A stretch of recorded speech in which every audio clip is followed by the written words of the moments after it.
Welcome to the 2024 City of Calabasas Crime Prevention Symposium. My name is Matt Sladoff. I'm the chair of the city's Public Safety Commission. We're really excited to have you here. Clearly, we have a huge audience. We have over 100 people online ready to go. So we're not going to delay with the big introductions, but we did want to frame the night. You're all here because this is a critical component of our community. We're going to hear from the Lost Hills Sheriff's Department. We're going to hear from Highway Patrol. We're going to hear from representatives from our private security companies that help protect our communities. And we're going to talk about Neighborhood Watch, two other important topics. We want you to leave tonight with a clear understanding of all the resources available in the community. You all play an important role. We're going to talk about what everybody else does, but a big theme tonight will be what you can do. It's all about reducing risk. It's all about reducing our vulnerability. And the more you participate in that, the better it is for our community. Lastly, we hope you leave with an appreciation that we live in a community where crime prevention and public safety are priorities, not only to us as a commission, but to our local government. So before we get started, I just wanted to recognize a few people joining us tonight. We have members of our Public Safety Commission. You'll hear from Sharon shortly. We have Brian, Joe, a few others, I think, joining us tonight. We've got our Public Safety Manager, Mike Dyer, and our Coordinator, Debbie Larson, both of which played a big role in putting this together. And additionally, we've got our City Manager, Kindon Meat, and our Assistant City Manager, Scott Trujillo. So with that, I'll introduce you to our Mayor, Alicia Weintraub, to open things up.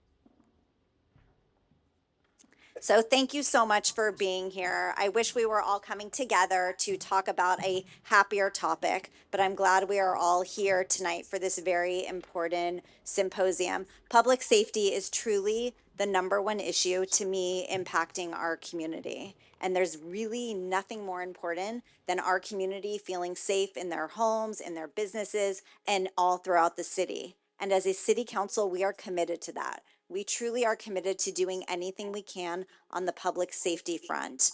And we have a tremendous partnership with the Lost Hills Sheriff Station under the leadership of Captain Jen Situ.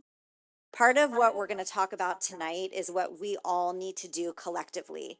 HOAs, individual residents, businesses, security companies, how we all have to come together to deal with the rises in crime impacting our community.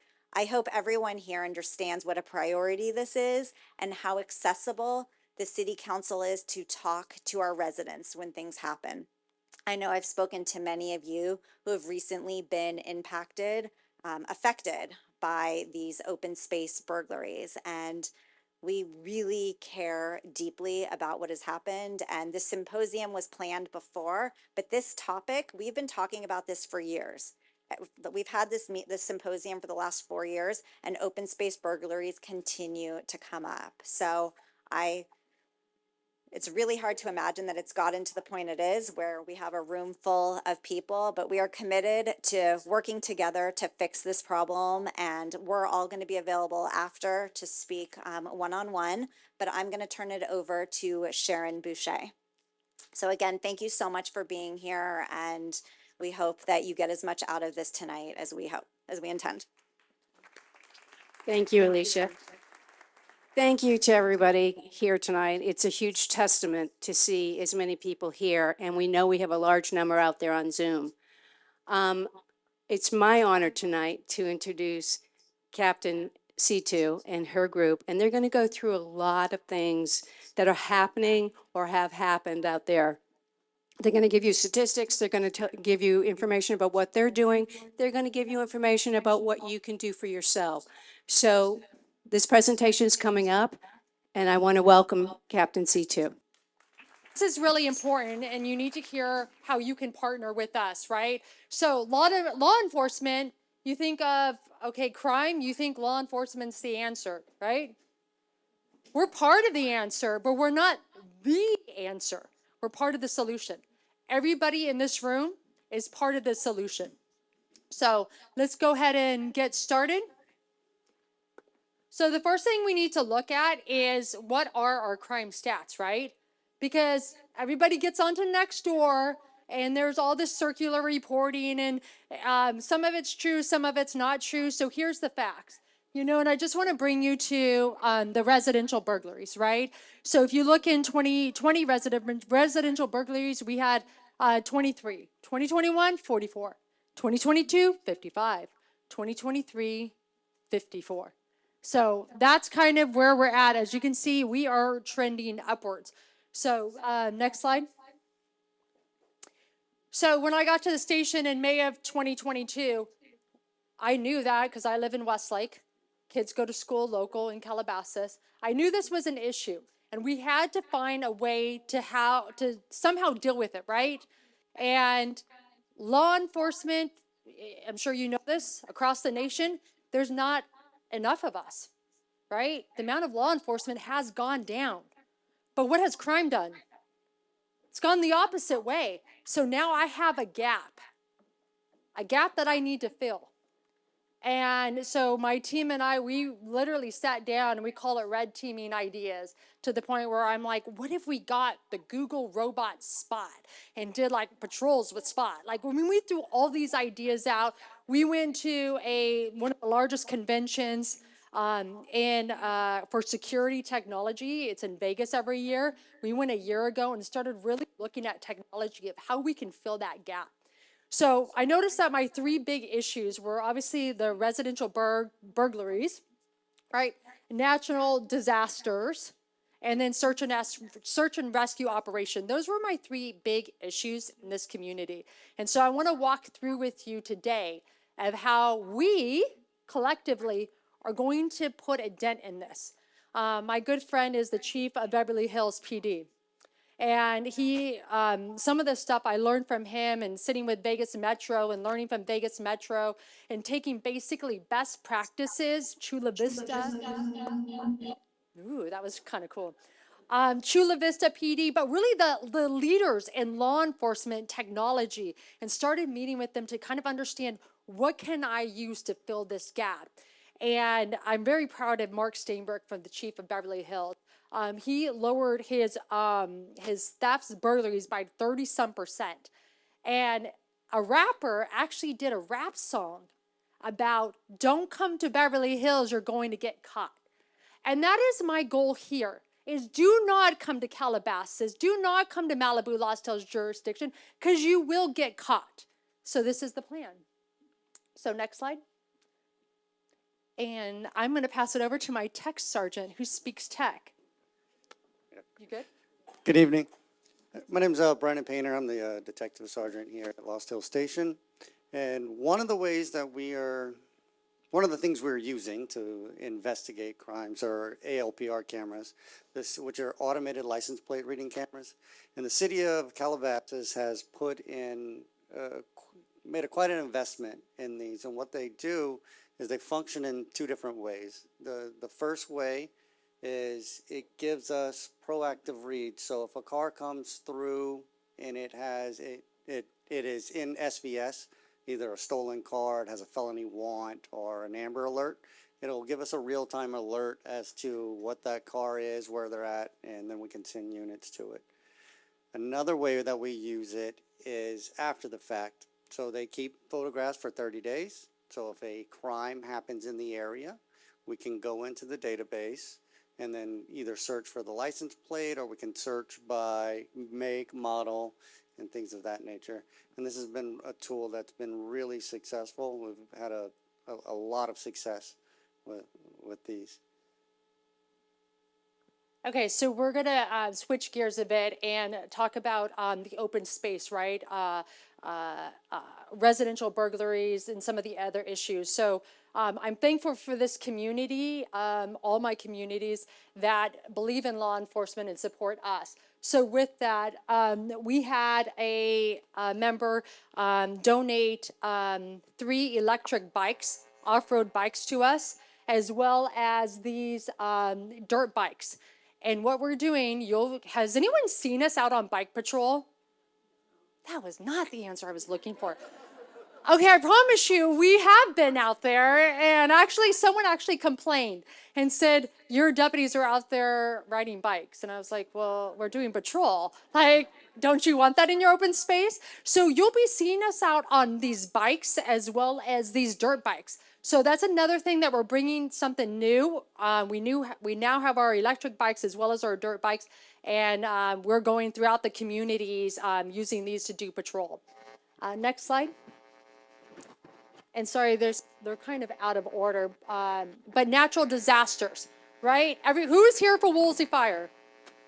Yep, that was my third day. Remember it forever. Third day. One thing that I remember about Woolsey Fire is I sent my deputies out with a uniform, sometimes polyester like he's wearing. If you know anything about fires, polyester and fire do not work. And I sent them out like this to go evacuate in a fire. And I looked at the fire department, and they are in full gear, right? With masks and everything and fire protection. And it really bothered me that I sent my deputies into harm's way to rescue the community dressed like that. Thankful again to an amazing donor who provided $50,000 to us, as well as City of Calabasas, who also donated fire tents for this. So what we've created, and there's one in the back so you can go and see it, are these fire bags. I have almost 50 fire bags now, and in it is turnout gear for the deputies, search and first aid and rescue supplies in order to help the people that we're rescuing. So again, we're looking for new ways of how law enforcement does this. And I remember the new sheriff, Robert Luna, came to visit me at the station, and I showed him this, and I showed him that, the LA County Fire, or the LA County Sheriff's Department, and he just looked at me, he's like, who approved that? And I'm like, I did. But he was like, hey, as long as it saves deputies' lives, this is what we're doing. So again, you're going to see us out in your neighborhoods when we do evacuations. We're going to be in turnout gear. We're going to be wearing something different. Next slide. Okay, so this is my favorite thing to talk about. The Real-Time Crime and Disaster Center. So when I got here, all the issues that we're having met with Beverly Hills and all these agencies looking around for best practices. And it was this Real-Time Crime and Disaster Center. And they call it Real-Time Crime Centers. I added the word disaster because of our community. And basically, we take public-facing cameras, right? How many cameras do we have in this community that are public-facing? I'm not talking into people's homes or into grocery stores or into schools. I'm talking about cameras that face outward. And we're going to be able to live stream them into our station. Right? Game changer, right? And thank you. And this, I remember meeting with Commons, and it was after some of their burglaries that they had at the Commons.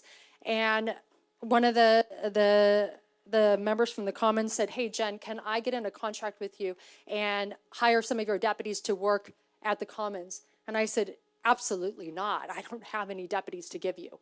We just don't have them to give you. And I said, but what I will do is I will give you 50 virtual patrol deputies for free. And he was like, oh my gosh, I love that, right? What do you mean by that? I said, basically, you're going to give me all your camera feeds and put them into the station. And if you choose, you can use artificial intelligence over it. Now, this is the game changer because my county loved it because it's not our data. It's not our cameras, right? We don't own any of it. So I will tell you, no, I am not going through the community and putting up cameras. I am not doing that. The Sheriff's Department is not doing that. We're taking public facing, and it's up to them if they would like us to use it. So Las Virgenes School District School District and Pepperdine are both going to work with us. And they decided that when something happens, they're going to give us access. So it won't be 24 access. Okay? So it's really up to the community of how they want this done. But take the Commons, we can use artificial intelligence and basically get the Commons, it closes at 10 o'clock?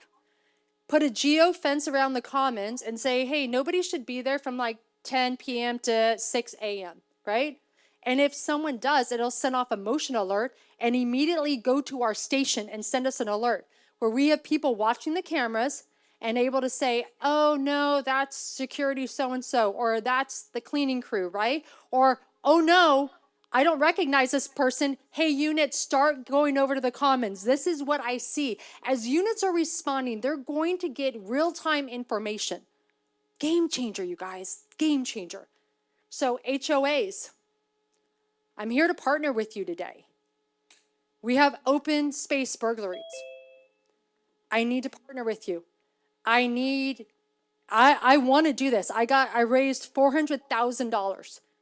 And this is paid for. The only thing you need to pay for is the box. Okay? And I'm still raising money for private security. I'm hiring private security to sit inside my center. Right now, I think I have about an 8-hour shift, and Covered 6 will be working that. That's about what I can afford for 1 year right now.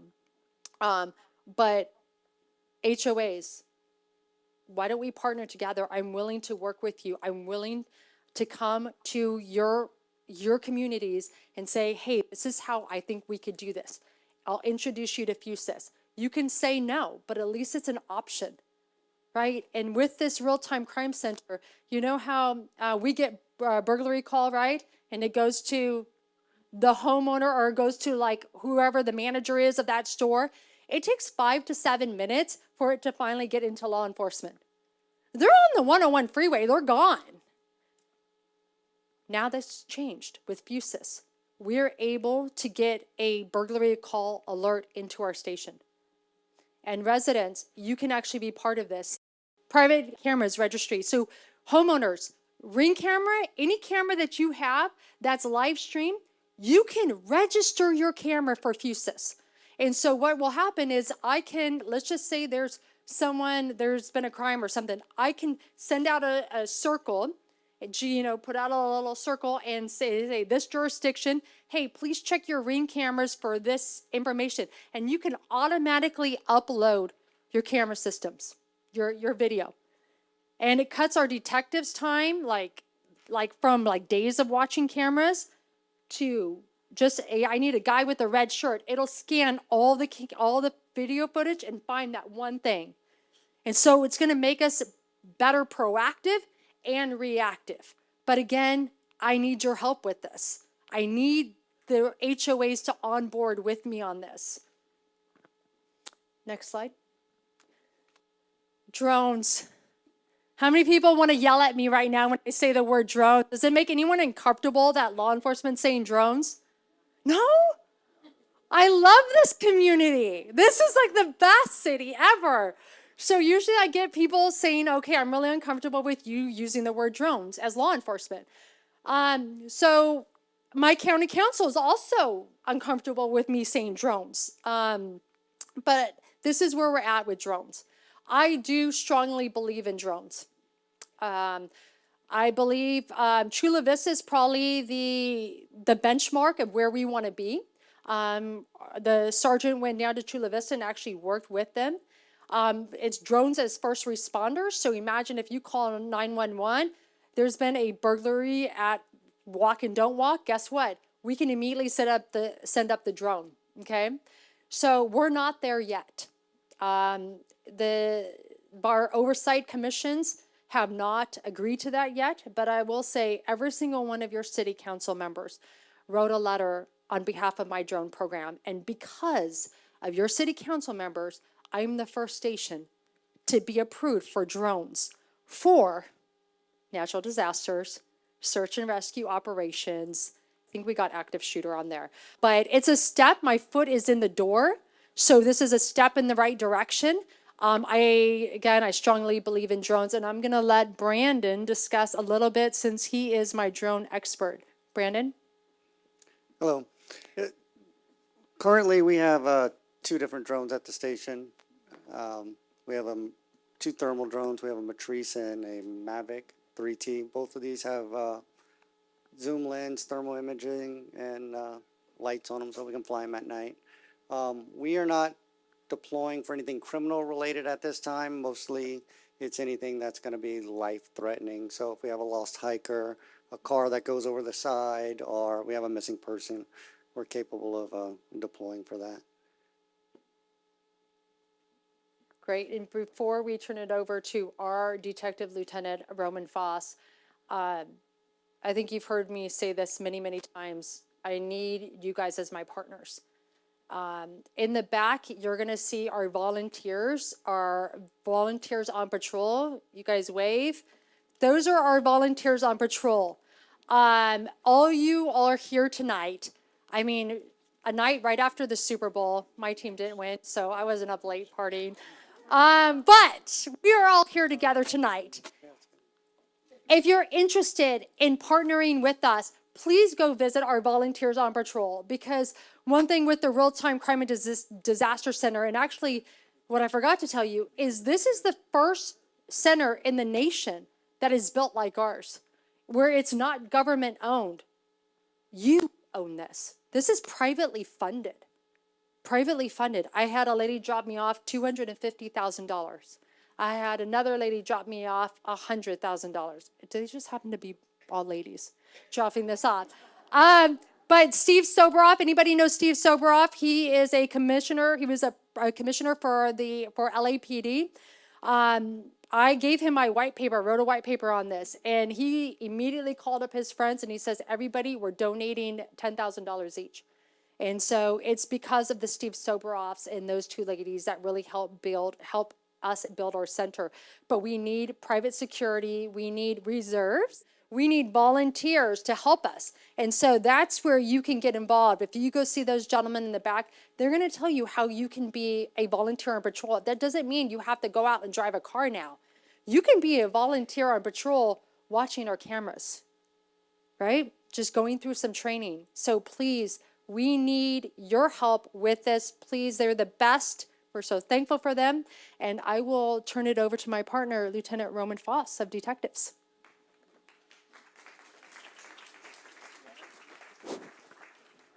Thank you, Captain C2. So I oversee our detectives at the station. Before I begin, if you guys can take out a sheet of paper, pen and paper, maybe on your phone, you're going to jot down this website address, which is going to tie into what Captain C2 was referring to in terms of it provides information regarding registering your cameras and ultimately, if you choose to, integrating your cameras into our real-time crime center. The website address is connectlosangelescounty.org, O-R-G. Connectlosangelescounty.org. That website is live. I'll repeat that when I'm finished. Remind me if I miss that. Connectlosangelescounty.org, O-R-G. There's a lot of information on that website, as well as frequently asked questions.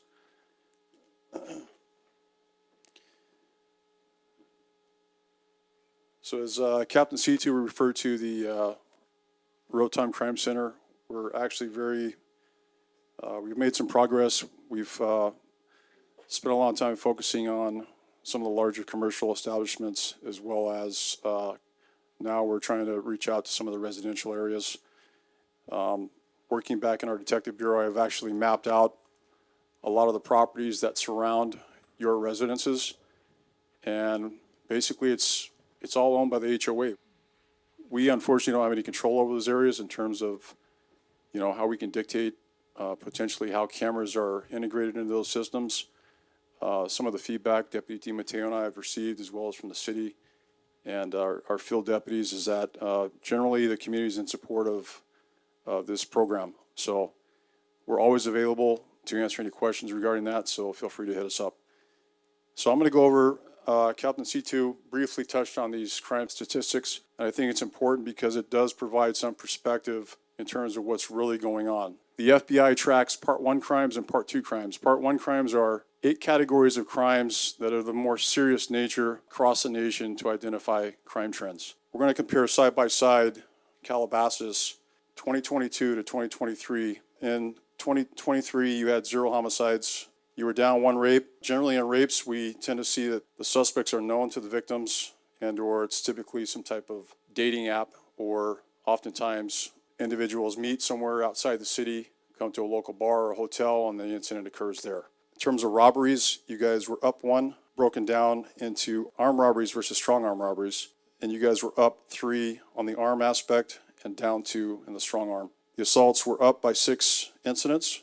In 2022, there were 87 residential burglaries. In 2023, there were 91. If you look at that breakdown, residential accounted for 54 incidents in 2023 and 37 commercial burglaries in 2023. Overall, thefts were down 24 incidents, grand thefts were down 18 incidents, and overall, your Part 1 crimes were down 8.2% for the year. If you look at the table on the right side, it provides a 4-year comparison. Looking at the robberies, 2022 and 2023 were lower than 20 and 2021.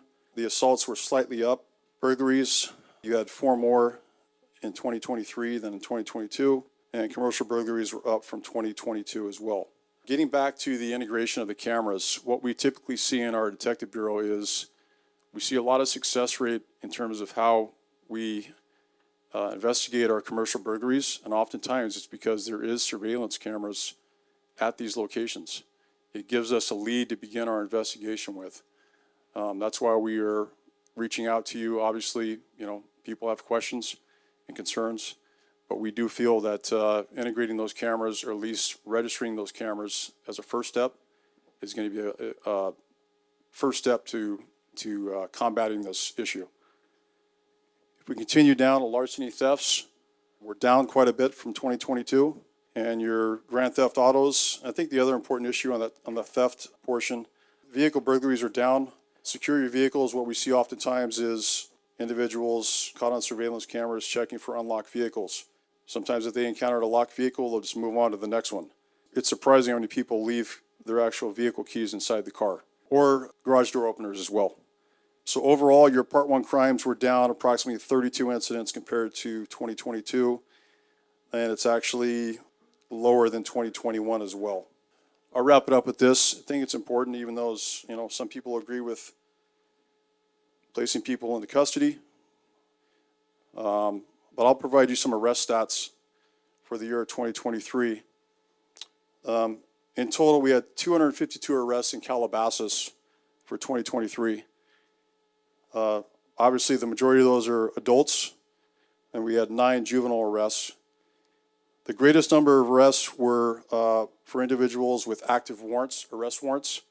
We had 54 arrests that were made. We had 34 narcotics-related arrests. We had 11 burglary arrests. And I'll close it out with that. I'll finish by saying this. I did talk to our major crimes detectives. And if you guys don't know, oftentimes these burglary crews move throughout the United States as well as across continents. We have no greater investigative unit than our major crimes unit on our department. I was speaking with them today. Burbank PD actually arrested a crew of 3 South American burglars. They had numerous burglary tools on them. They had cell phone jammers. If you guys don't know what that is, my partner, Sergeant Painter, can explain it. It's basically a box about that big. It interferes with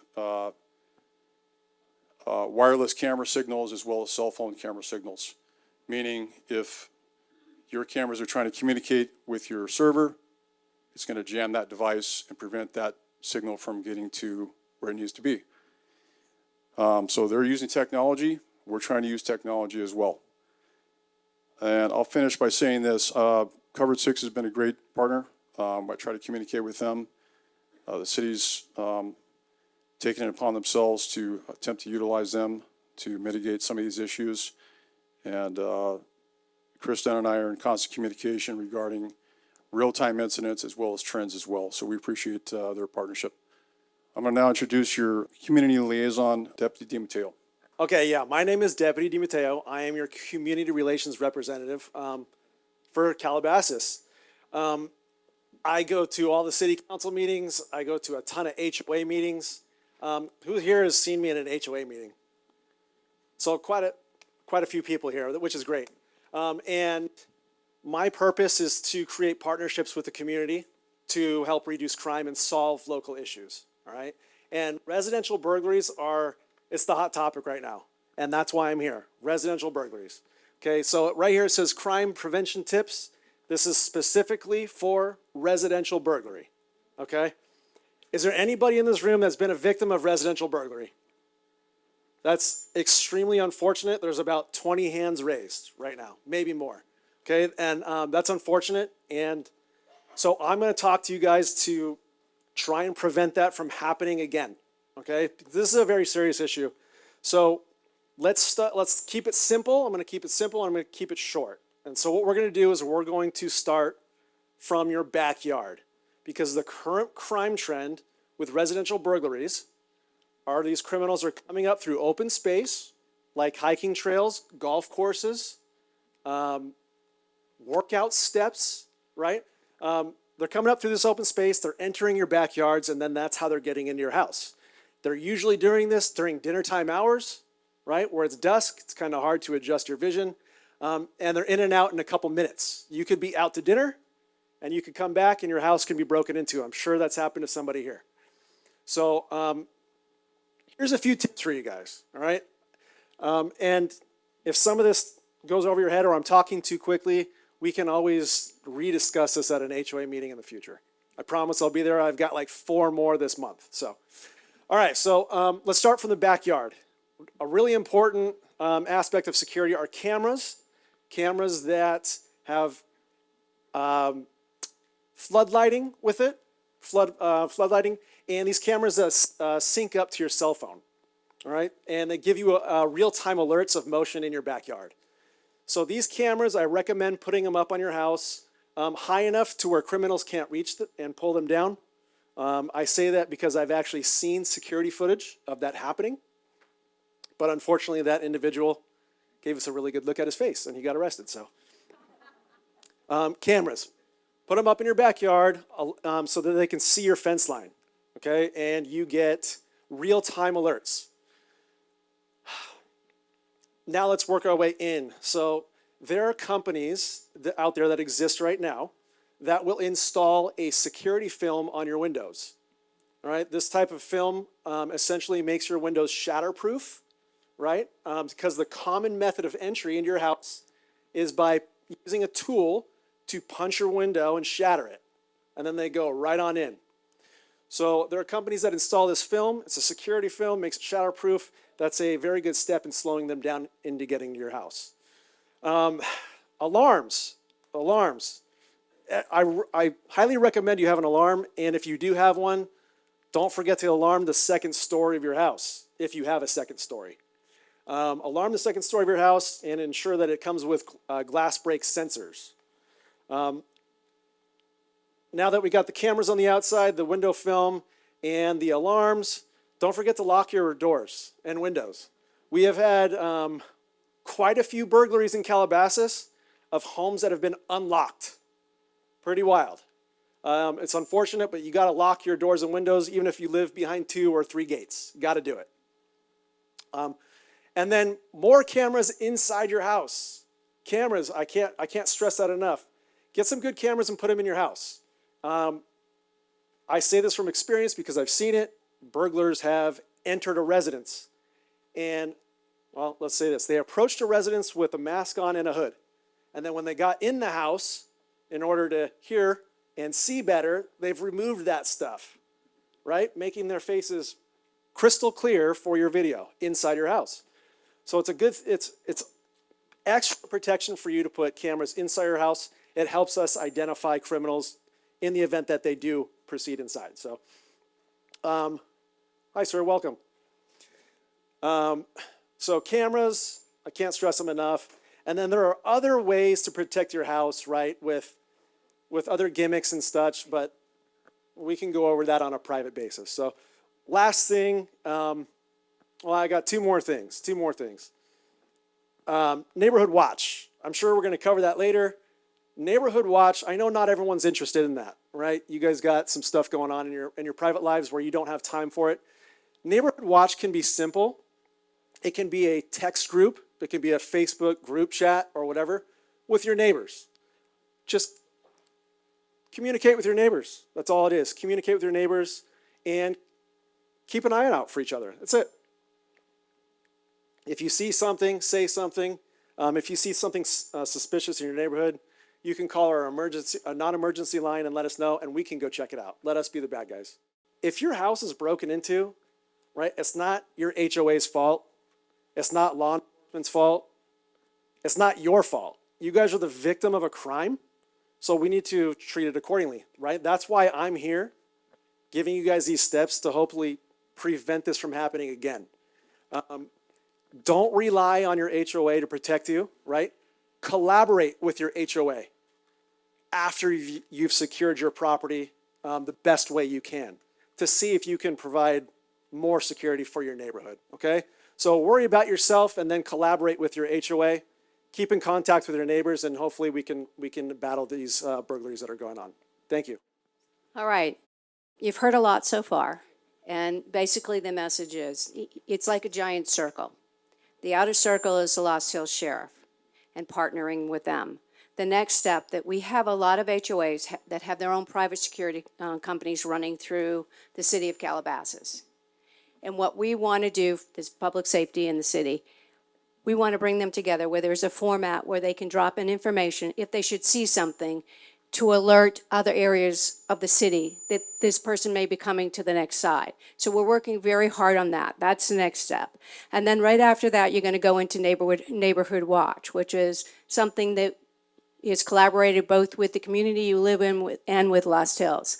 And then the last part, which Deputy Mateo just talked about very briefly, is it's about you.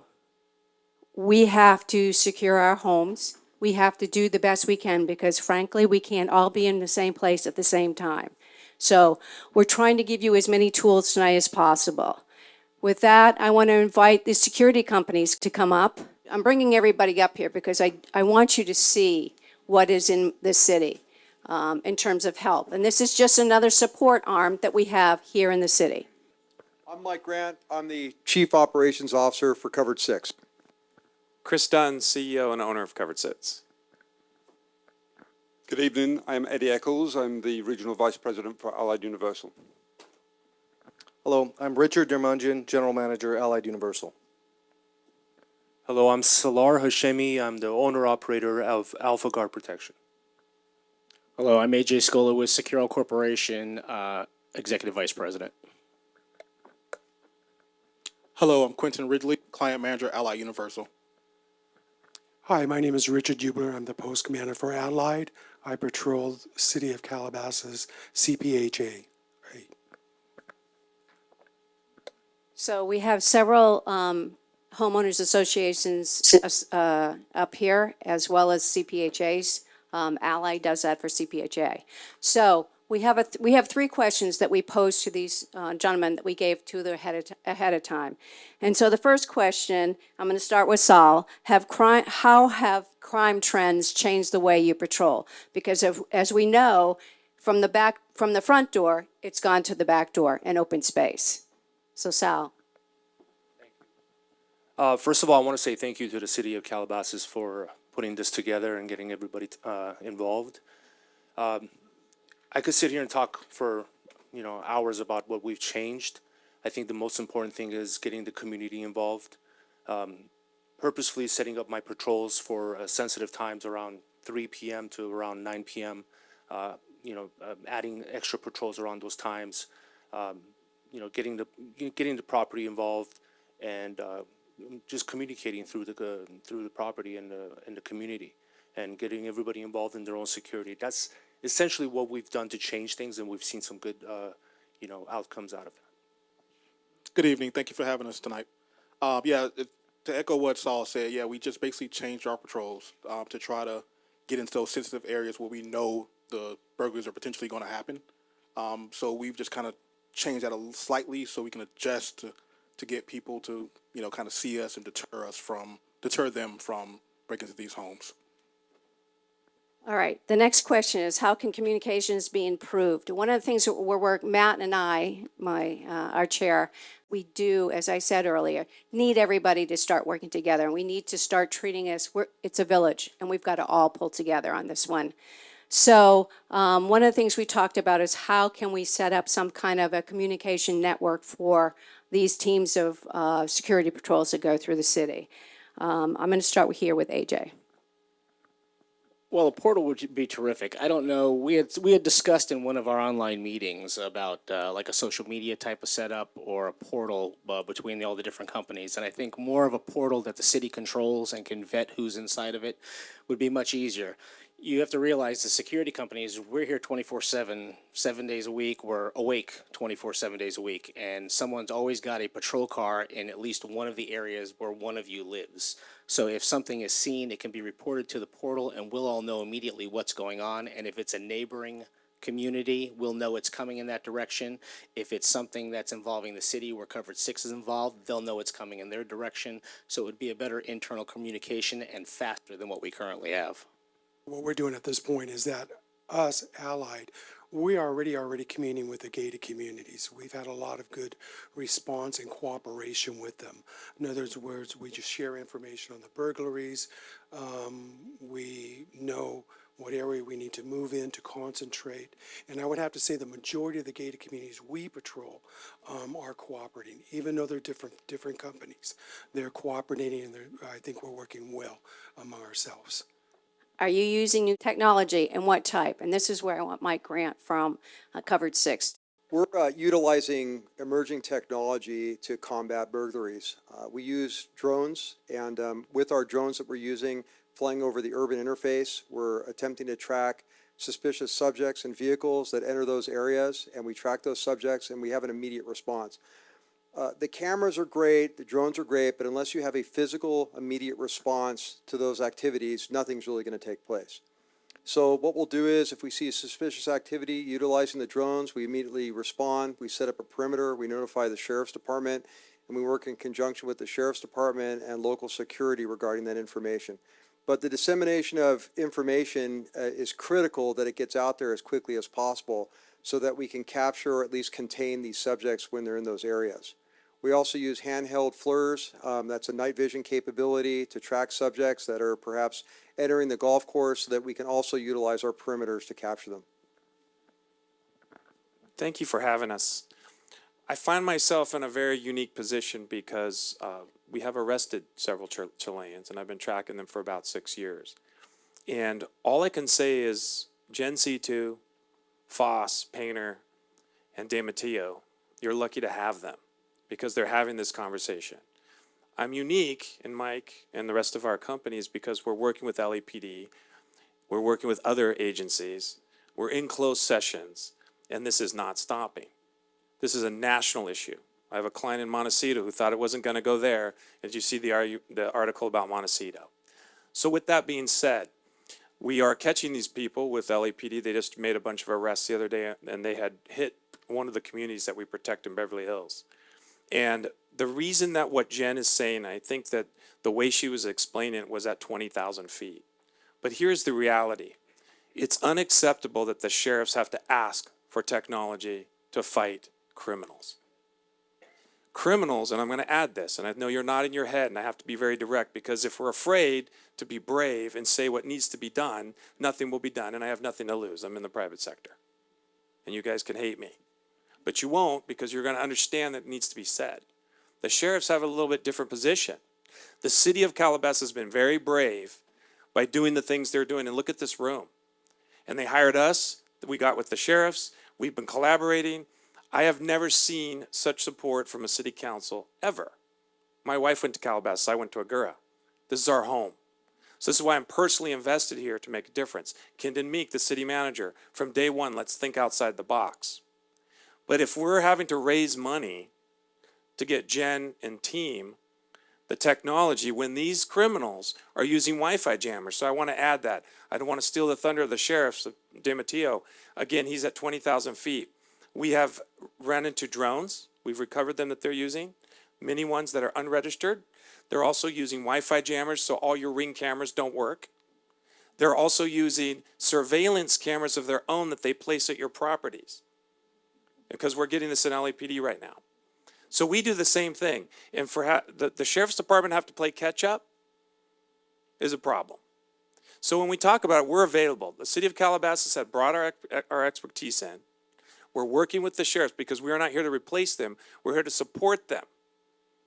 They bring the necessary resources to stop these criminals. Your job is to just prevent them, make it more difficult. But I have seen cameras, they go to the second level. They don't put the glass break, the window film. I've seen them defeat all of it because they're very dedicated. We have chased them in the urban areas. We are hiking. I can't believe they're like acrobats. And the only way is if technology is implemented at the community level so that the sheriffs can take it at the commercial level, respond and make arrests. We just heard that the Chileans, that we say Chileans, it's not because we're singling them out. There are others. Get ready for El Tren of the Venezuelans. We're tracking them now in 4 states. They're coming to California. We just heard that they're coming up through now that Texas stopped their border. They're coming this way. I can say this stuff because I'm not political. I'm a community member. Luckily, I live in Moore Park. We didn't move to Hidden Hills for a reason. But I should mention Hidden Hills. For six years ago, they brought us in there because they had 5 incidents in a month. They've had 1 incident in 5 years since because the camera was broken. Almost none. We partnered with the sheriffs early on before Jen had come, and Foss, it was generational sheriffs, and we've had unprecedented levels of cooperation and made 63 arrests in that community. So I know this can work. There's no time to sit here and to guess. And what Jen is trying to build, other cities have. LAPD has a real-time crime center. Beverly Hills is probably the best in the business. I just built one. Now I have one. I haven't even told Jen. The reason is because it is necessary if you want to stop these criminals. And I'm sorry I'm taking the time, but this is important. I've heard people say, well, it's just burglary, it's just property. We interrupted a burglary in Hidden Hills, and the DNA from the backpack, the guy had an international warrant for murder. I'm not trying to scare you, I'm trying to get you involved. And so raising money is something we all do very well in the private sector. I know some of you in this room are familiar with that model. And if the sheriffs have to continue to raise money just to get something going in order to stop these people, it's never going to stop. Now, we can fill the gap, but I can't be everywhere. Our company isn't, I don't have any desire to have to solve this problem for the country. But what you can do in this community, the fact that you're in this room, is more than other places. And I can tell you this, crime isn't that bad in Calabasas. I was just in a meeting with 100 people in Los Angeles, from West Hollywood to the 405 to Mulholland down to Olympic. They had 446 burglaries in 6 months, and they only have 2 detectives. But they're doing it. They're making arrests. Kudos to the law enforcement. Here, you have your sheriff's team right here that just showed up with a bunch of ideas that they're just trying to pass. And Mike mentions drones. The only reason we're flying drones is in the private sector, we don't have the restrictions. We got a waiver from the city, we are licensed pilots, and we're in support of the sheriffs, but they need to get their program approved. They need to have your participation to put in the technology so they can monitor it. Covered 6 is not necessarily the solution. We're only here because this is our home as well, and we grew up in the area. I'm sorry, that was a lot, but you invited me, so that's what you get. I would just add on to that. I live in Westlake Village. My kids go to school, Covered 6. They secure their school. And I'll be honest, it's frightening coming to the US and seeing the things that go on here, especially from the UK, because we don't have the gun issues and many of the crimes that we see, and I'm heavily involved with a lot of it. I see a lot of it. What are Universal doing? A lot of technology. We have a technology department, and a lot of what was said there is where we're going. We have our Helios devices that go out and it tracks. It's got AI. A lot of AI was mentioned before by C2. So that's where you need to go, is you need to be part of your own community, see it, report it, and we, as the security, we will be there to support you in whatever requirement you ask of us. But the technology side is where you need to be. We need to be able to see what they're doing. We need to be able to report what they're doing. That's what we're here for. But we can't be everywhere every time. And the patrols will be going around, but they're clever. They see the patrols. They know where their touch points. So we need to adapt to that. So whether it be drones or whether it be the AI, where we're capturing, reporting elements or a patrol, we have to go down the technology route, but it costs money. So I would add that. Thank you all for the opportunity. Again, I think this is the first step. Technology and drones, and they're still single eyes, if we can think about that, right? They're still single identifiers, let's say, for the bad guys. Look at how many eyes are in this room, and the reality is the community forum of sharing this information, getting together, and when a crime happens, everyone's aware, and we're all communicating effectively and quickly. I think that's going to be the biggest deterrence, along with the help of technology, of course. Thank you. Thank you, gentlemen, for coming up and doing this. We really appreciate it, and I think the crowd will agree. It was a great preview of what we have on our streets every day. And with that, I'm going to introduce for Neighborhood Watch, Marissa Feinstein. She's going to go through it. She's going to give you some information of how to start up a Neighborhood Watch. Good evening. Thank you very much for having me. I'm a Calabasas resident. I've lived here about 15 years with my family, and I coordinated a neighborhood watch in Greater Moldwood about 10 years ago. Just about every block in Moldwood has a neighborhood watch. It happened because quite accidentally I learned about the knock-knock burglary trends that were going on. And there were a lot of my friends whose homes were burglarized during the day. It's very easy to do. It's neighbors looking out for neighbors and learning about what goes on your block, learning about the crime trends. The sheriffs went through them today. You can look up the crime trends. They're always available on the quarterly reports. Go online to the city's website. You can tune into the public safety meetings and the city council meetings. And in addition to burglaries, there's property theft crimes, mail theft all the time, package theft all the time, and burglaries in our vehicles. And you heard it tonight. Unfortunately, we still leave our vehicles unlocked. So there's little things we have to do every single day when we learn about the crime trends and alter what we do personally. We've got to bring in our mail every single day. If we can't be home when a package is being delivered, ask a neighbor to pick it up for you, or perhaps use a business or other address to have the package delivered. You've got to lock your side gates. You don't want to open your door to an unexpected stranger, even during the day. You want to speak through the door to alert the person you're home. Don't ignore them. We tend to ignore that. Sometimes someone is just knocking on the door to see who's around. But forming a neighborhood watch is very easy. While my email tree consists of about 700 neighbors, you don't have to make it that extensive. And by the way, we have an organized neighborhood watch in the Bird Streets. The Mulholland Heights has one, and Saratoga Hills. So when I send out an alert to my community, when I have learned in real time about either a crime that occurred or a suspicious person, vehicle, or incident has occurred, I first verify the report has gone to the sheriff. We'll talk about reporting in just a minute. And then I'll send out a community alert of what to look for. Then the other coordinators will communicate it to their email tree. So collectively, we're communicating with about 1,500 residents. It's not everybody, but we're doing our share. If you want to do a neighborhood watch on your block, or pick 2 or 3 houses on either side of you and across from you, 10 houses, agree to look out for each other. Meet at someone's house, or text, or by phone, exchange your contact information.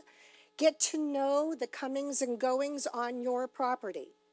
For example, if I know my neighbor's out of town, because we communicate with each other when we're going to be out of town, that reminds me, if you go out of town, our wonderful sheriff provides a vacation check. You call them, you identify yourself as a Calabasas resident, and when they're able to, as well as their volunteers on patrol, they'll do a drive-by.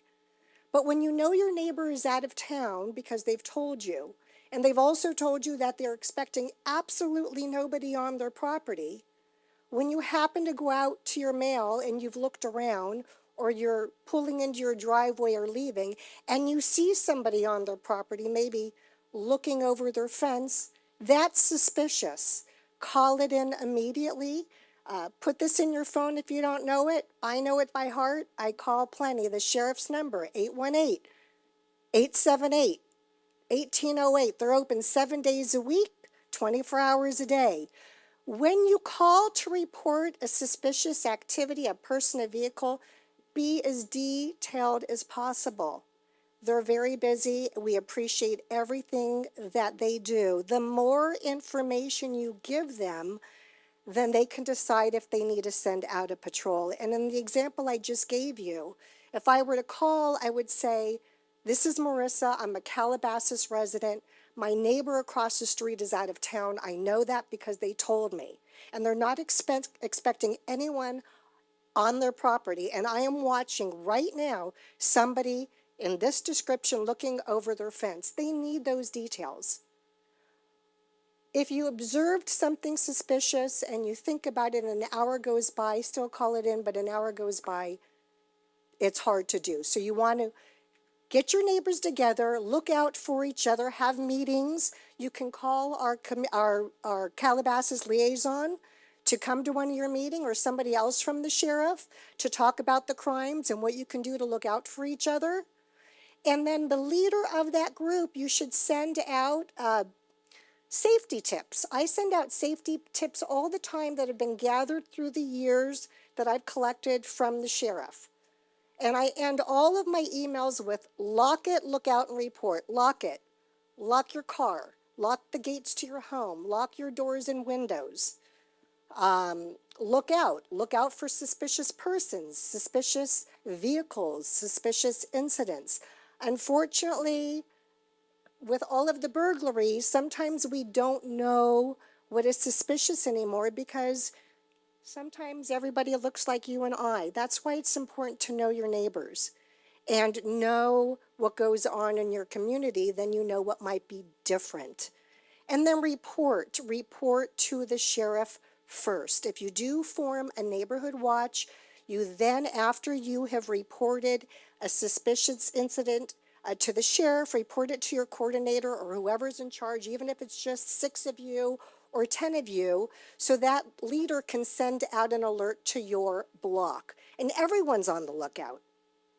And word of mouth can spread. The more eyes looking, the better. If you have any questions about how to form a neighborhood watch, I'm happy to talk to you after today. Thank you. We can all do our share. Thank you very much. I want to talk to you a few minutes about technology. We're going to do a little bit of a review because you've heard some of these tips already, which is great. But I do want to focus a bit on social media because there's a tie-in with social media to much of what we're talking about tonight. So, a few reviews. Law enforcement, security, it cannot be everywhere. We have to accept that. As much as we'd like to depend on others for everything around us, we can't. It's up to us as residents of the community to take responsibility for what we do. Got it. Better. All right.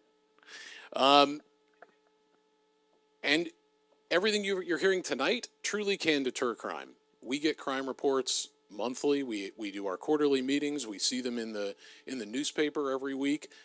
Crime is deterrable. It's just up to you guys to take some action sometimes to bring the numbers down, to protect yourselves, to protect your property, to protect your neighborhoods. We'll talk a little bit more about that, and you've already heard some of those tips tonight. So, sorry. Criminals want to be successful. If they don't have to challenge themselves, they're not going to. If they're going to go to a house with open windows or a car with unlocked doors, they're going to hit that. It's easy. They can be successful without risking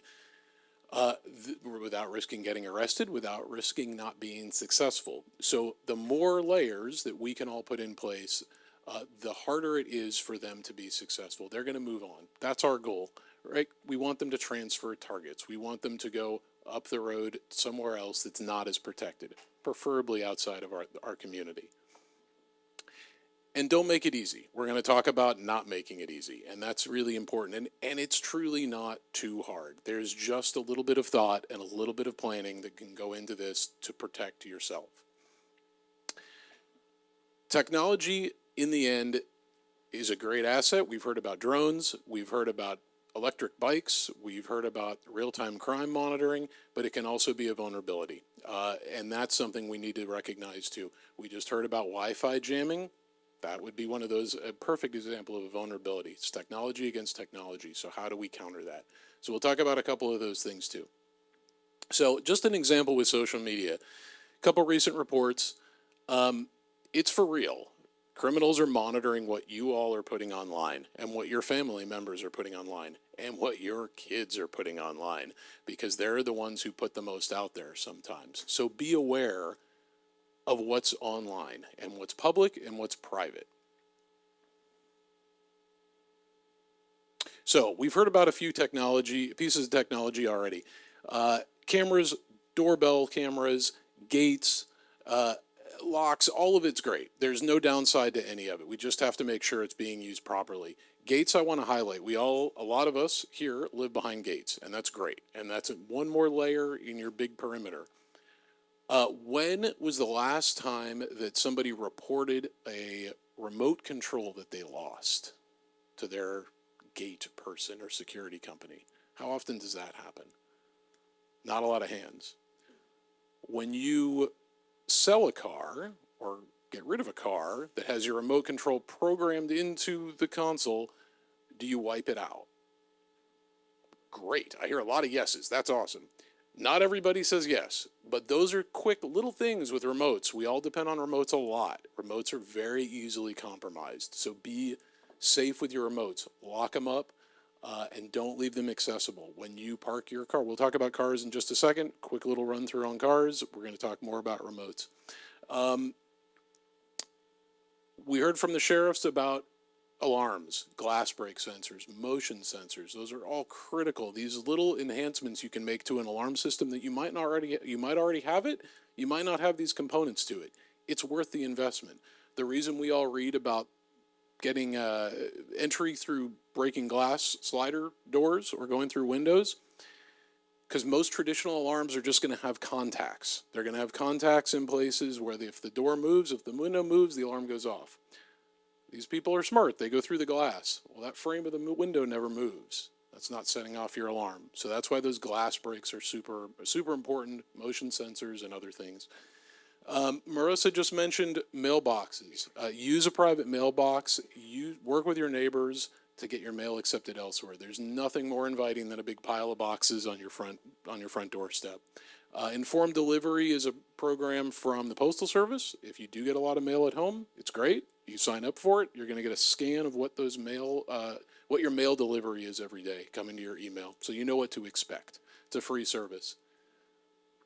Backup power is another thing. We all live in a community that gets the power knocked out every once in a while. Having some backup power for your critical systems is important. Things like your internet in your alarm system, your cameras, things like that.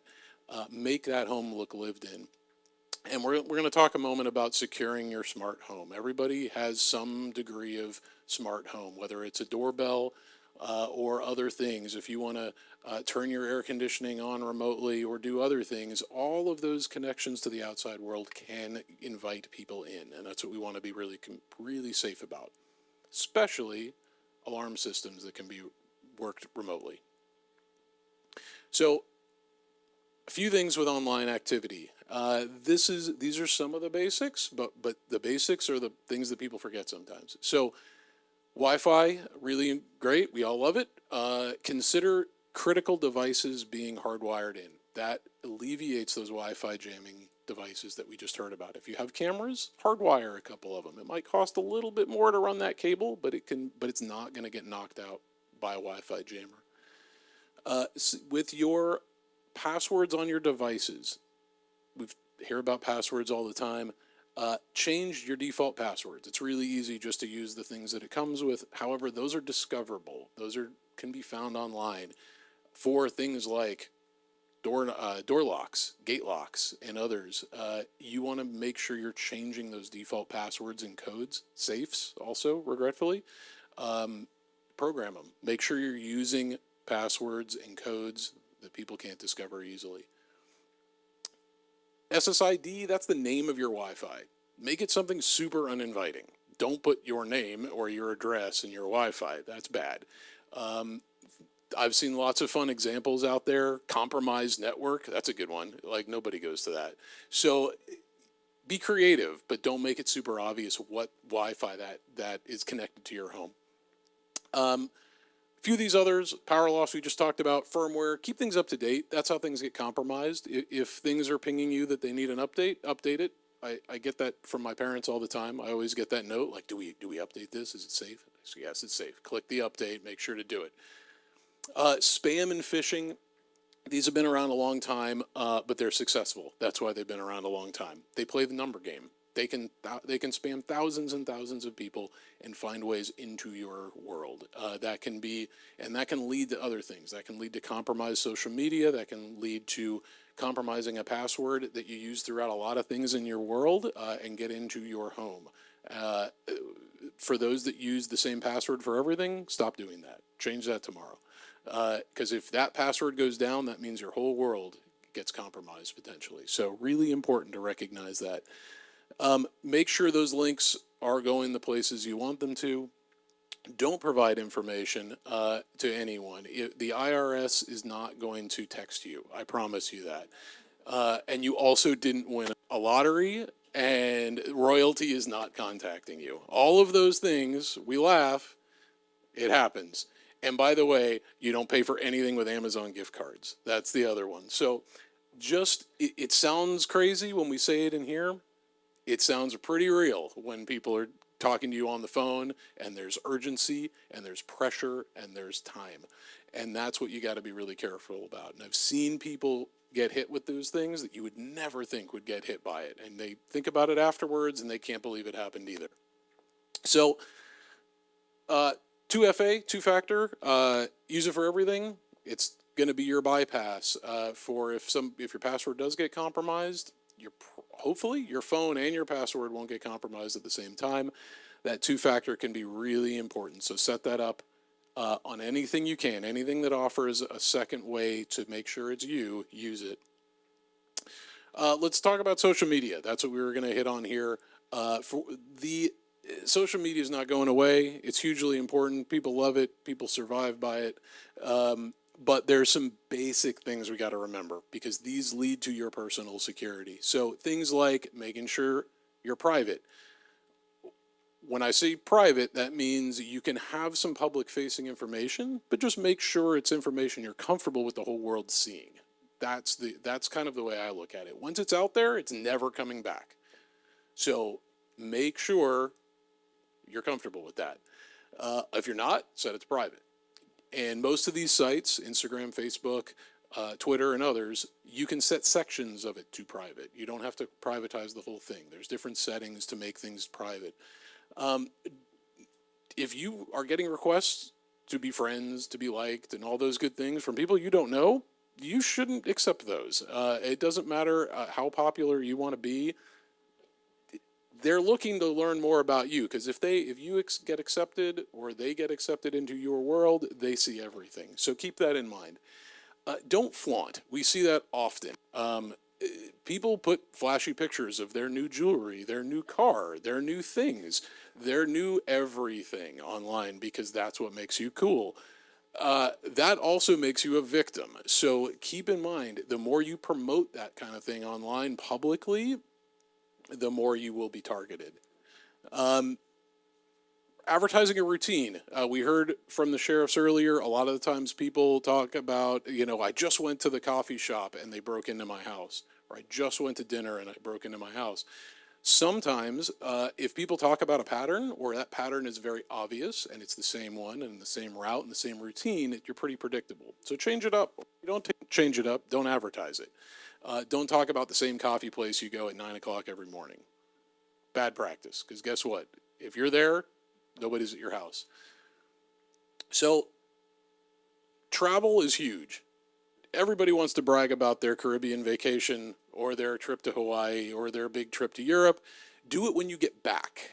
Don't do it when you're there. If you're doing it when you're there, then again, if you're there, no one's at your house. So vacation photos, great. Just don't do it while you're traveling. Don't talk about, hey, I'm at the airport, can't wait to get on the plane. No, that's a big mistake. So pictures, I did mention, pictures contain data. Remember that. A lot of these sites have gotten better with this, and they strip out a lot of the personal data out of your pictures. Some don't. They can have GPS coordinates. So now you took a cool picture of your new car in your highly secure community, and it's got the coordinates where that picture is from, embedded in that picture and available to anybody who knows how to pull it out of there. So keep that in mind. And background and contents. This is something I've worked with a number of people on over the years, and it's amazing what you capture in the background sometimes. You might be really focused on the cool dog that you just got, and you take that picture, but in the background is the door open to your bedroom with a safe in the corner. Not what you want to put on Instagram, right? So be aware if you're posting pictures, look around. Make sure you're zooming in on them. Make sure you're looking at what you're putting out there. Super important. So this is just a little visual example of kind of the cycle of social media burglaries. So to keep it in mind, you put the post out there, you've got everything public, you're taking pictures of your big trip. Then criminals can use that picture, use that data, and do a little private investigator kind of work, which is all public and all free. You just have to know where to look. They're going to get your address, they're going to show up outside, and they're going to break into your house. Now, it's all avoidable from what we've heard tonight, pretty easily in a lot of cases. You can privatize your sites, right? Just don't put the information out there. Or if it's out there, be subtle about it. Share it with the people that are closest to you. Don't put the vacation pictures out there. Use your neighborhood watch. You just heard from Marissa all about that. You see those kind of suspicious people wandering around your neighborhood at night, or you've got cameras that are sending you analytical information with movement where there shouldn't be movement, that's important. That's a clue. That's what you want to report, right? And then all those safety tips you heard from the Sheriff's Department and others about securing your home, right? Alarms, film on the glass, cameras, and everything else we can detect. You put all these things in place, you are far, far less likely to be a victim. So vehicles we'll hit on real quick because it's a little pet peeve, and I think every time, as DiMatteo could probably attest, I always bring up in our public safety meetings, why don't people lock their cars? And it's a pet peeve for me. And so to this room, I hope no one in here has their car unlocked in the parking lot outside. But if you do, make sure it's the last time you do that. So a couple of things to keep in mind. Registration and GPS, don't have them go back to your home if you can avoid that. You hand over your keys to people sometimes, valet, mechanics, others.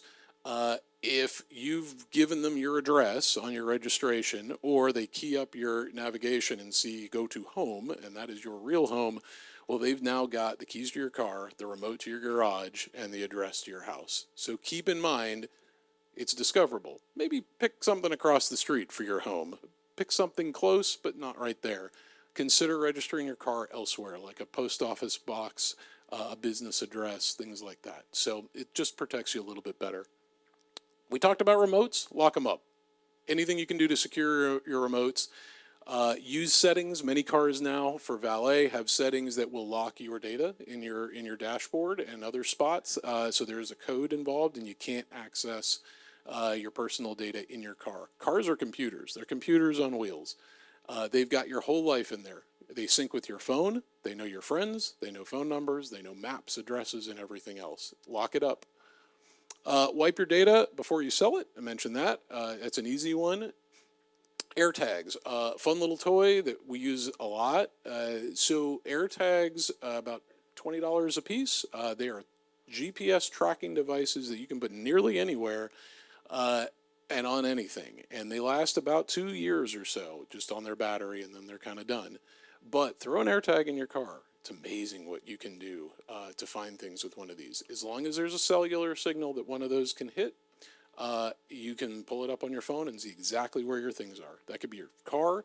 I have one on my dog. So dog gets lost, pull it up on my phone, I can see where he's going. So they are incredibly useful little pieces of technology. Non-tech, like I said, just lock up your stuff. We can all do that. I know everybody's in a hurry, but lock up your car. And don't leave things visible. If you do lock your car and you leave them visible, again, that goes back to criminals wanting to be successful. If you leave your laptop on your seat, it's probably not going to be there when you get back because it's easy. They're not going to break your window for nothing. So, non-tech, do that. Reporting, we talked about just a couple phone numbers and an email and addresses for things in our neighborhood and things in our area, whether it's Lost Hills, whether it's our schools, whether it's our federal partners, if it raises to that level. These are all things you can use to report. Neighborhood applications, Marissa talked about Neighborhood Watch. Many Neighborhood Watches leverage these technologies also, in addition to just simply using chat rooms. But take a look, see what works best for your community. And in the end, don't make yourself an easy target. That's what this comes down to. You can all take a couple of things, hopefully, out of this presentation and improve your personal safety and privacy. Reduce your risk. Use technology the way it should be used. Do it smartly. Stay up to date with what's new, what's current, and what can be used against you. Report suspicious activity. We've talked about that. We got a lot of partners in this room who are happy to take a phone call from you. Use it. Send an email. If you're not comfortable doing it, you can do an anonymous tip too. That's all available to you through some of those lines that we put up there. And leverage your community and your neighbors.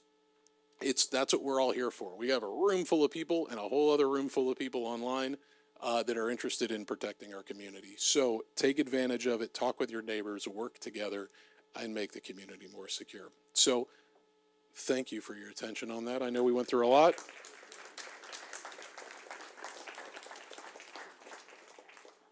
So now we're going to try something that we haven't tried before.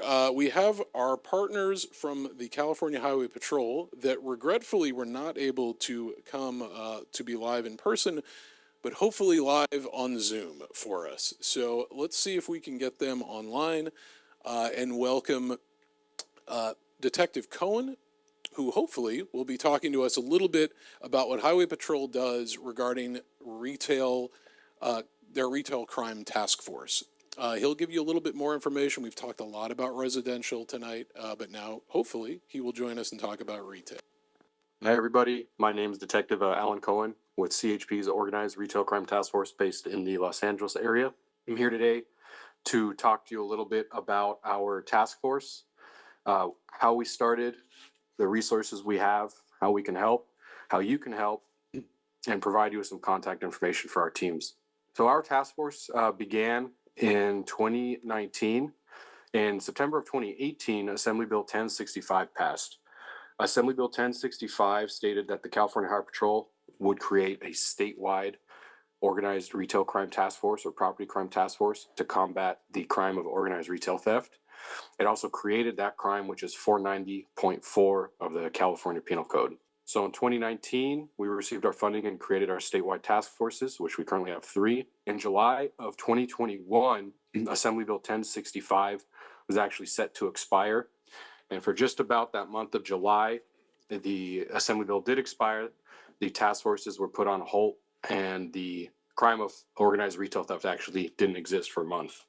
The end of July in 2021, Assembly Bill 331 passed, which extended 490.4 of the Penal Code, which is organized retail theft, and extended the funding for the statewide task forces through 2026. The governor in recent weeks has spoken, stating that he plans on making the crime of organized retail theft permanent, as well as establishing permanent funding for all of these statewide organized retail crime task forces. So currently in LA, in the CHP Southern Division, we have 4 investigators and 1 sergeant on our team. We have quite a wide area of responsibility. We are mainly based in the Los Angeles area, but we covered from the Inland Empire, San Luis Obispo, Riverside County.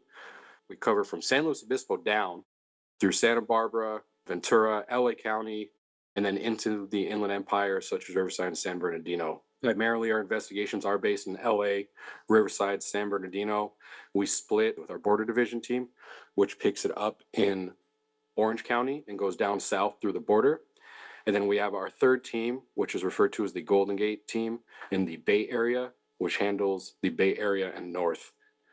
Within the next few years, we plan on establishing a few more task forces in the Central Valley, California, near Fresno Bakersfield, and then another one that would pick up Northern California from Sacramento.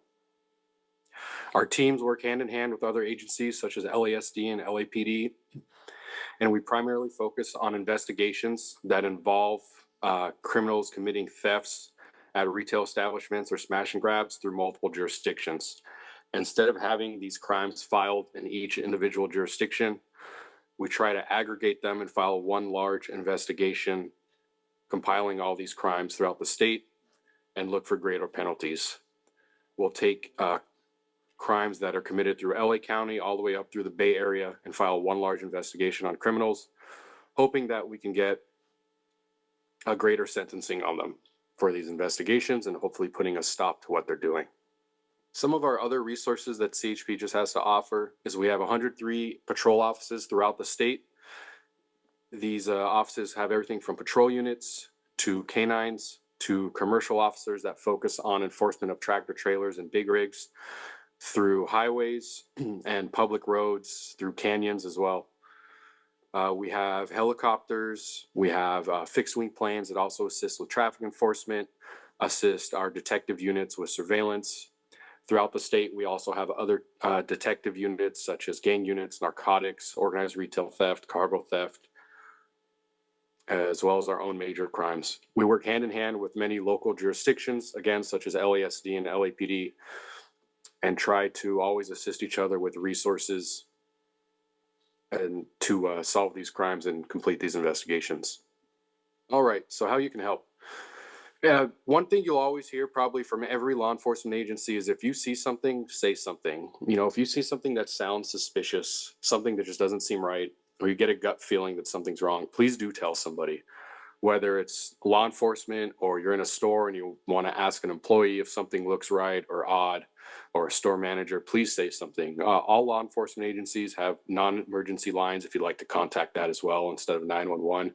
But you might be the one that says, no, that doesn't look right, and make the call and prevent the crime from happening or escalating into something worse. As I believe was also mentioned earlier in a previous speaker, was videos and surveillance footage are invaluable. Please do save any video you capture that seems like it might be a significant event, whether it's a theft or some sort of crime. Many security systems, from your rings to home surveillance to source surveillance, are designed to loop and rewrite over itself after a certain amount of time, whether it's a day, a week, or a month. Sometimes it might take that long for a detective or officer to reach out to you to obtain a copy of the footage, and by that time, it might already be gone. So if you do capture something on your cell phone or on a home surveillance system or a business, please do save it. Please do memorialize it so that it can be obtained at any time rather than within a couple of days and then it's gone. Also, please speak with your local elected officials. They're here to support you and hear you out. These assembly bills providing funding to CHP and LASD and LAPD for these new task forces are great. And none of these would happen without support of the public and without the public speaking with their elected officials. A little plug for CHP regarding our task force. Since our inception through January of this year, we've recovered approximately 320,000 items. We've opened 549 investigations. We've had 1,300 arrests and a little over $10 million recovered in stolen merchandise. A lot of this is through our partnerships with retailers, with other law enforcement agencies, and it's a combined effort to get the job done. I know I kind of rushed through all of this. But just wanted to take a couple minutes to tell you all about our task force and our unit, what we can do and how you can help.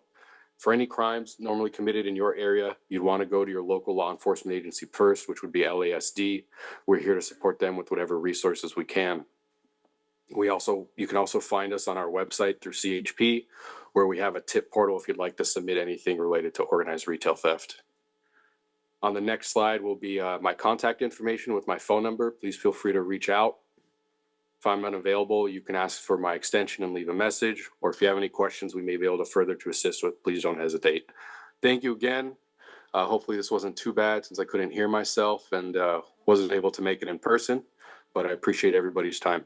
Thank you, Detective. We appreciate the remote in. We have just a couple other brief sections to talk to you about. First up, Mike Russo, our Director of Communications for City of Calabasas, is going to talk to you a bit about our local alert systems.